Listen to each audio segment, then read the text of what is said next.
Analog horror monsters I would easily beat in real life. Part 2. First up, the Lifeform from the Backrooms.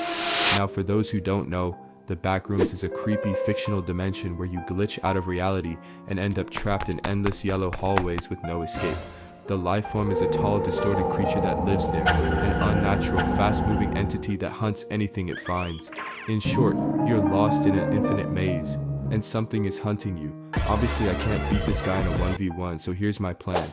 This thing is supposed to be scary because it chases you, and you're stuck in an endless maze, but this is an infinite maze, which means the monster also doesn't know where it's going. We're both lost, so at that point, it's not even a chase anymore. It's just two confused individuals moving around aggressively. So I'm setting up a system, marking walls, creating routes.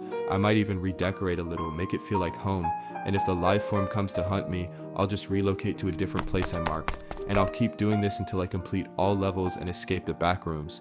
Next is the Locust. The Locust is a creepy entity from analog horror videos by Dr. Nowhere. It's shown as a strange insect-like presence that spreads, consumes, and overwhelms everything in its path, often appearing in distorted broadcasts and signals.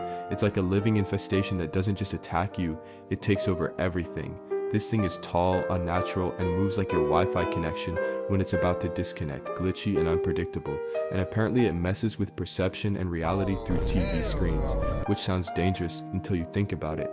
I talked about this in part 1 of this video about the boiled one. If it only appears on TV or screens, just turn them off if you see the monster in it and you've beaten it. Simple. Next up is the Iris is a central threat in the analog horror series Gemini Home Entertainment. It's a massive, hidden cosmic entity connected to the sun, silently influencing Earth from space. Instead of attacking directly, it spreads its control through strange broadcasts and signals, which begin to affect wildlife, environments, and eventually humans. Animals start behaving unnaturally, ecosystems change, and people exposed to it can become something not quite human anymore. What makes it especially unsettling is how subtle it is. Most people don't even realize anything is wrong until it's too late. It's a powerful, unseen space entity slowly taking over life on Earth without anyone noticing. This thing is basically a giant cosmic entity pretending to be a planet. Yeah, a whole planet. The Iris is known for manipulating signals, broadcasting creepy messages, and generally making you question reality, which again is terrifying. But let me explain why it wouldn't work on me. Because step 1 of surviving the Iris is, don't watch the broadcast. That's it. That's the strategy. You're telling me the horror depends on me sitting down, turning on the TV and paying attention? Yeah, that's where it loses me. I already skip ads. You think I'm sticking around for cosmic horror propaganda? And let's say somehow it does try to influence me. I just unplug everything. TV, off, radio, gone, internet, disconnected. Problem solved. Next up is Bon is the main antagonist from the analog horror series The Walten Files. He's a creepy animatronic rabbit mascot from a fictional restaurant, but he's not just a robot, he's tied to something much darker. In the series, Bon is connected to a series of disappearances and disturbing events, often luring or attacking people in unsettling, unnatural ways. What makes him scary is how he moves and behaves, glitchy, unpredictable, and way too aware, like something is controlling him or living inside him. He's a haunted animatronic that looks friendly, but is actually hiding something seriously wrong. This one is actually dangerous, which is concerning, but not for me, because Bon has one major weakness: he's an animatronic. You know what that means? He runs on mechanics, which means I have options.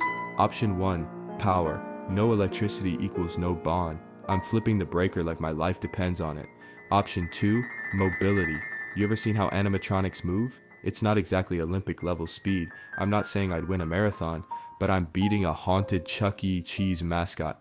Also, doors exist, locks exist. Bon is not phasing through walls like a ghost. He's walking, and I can walk faster. Actually, I can run. Actually, I can leave the building entirely. What is he gonna do? Follow me outside in public? It can't do anything, so that means I win. Next up is the Intruder.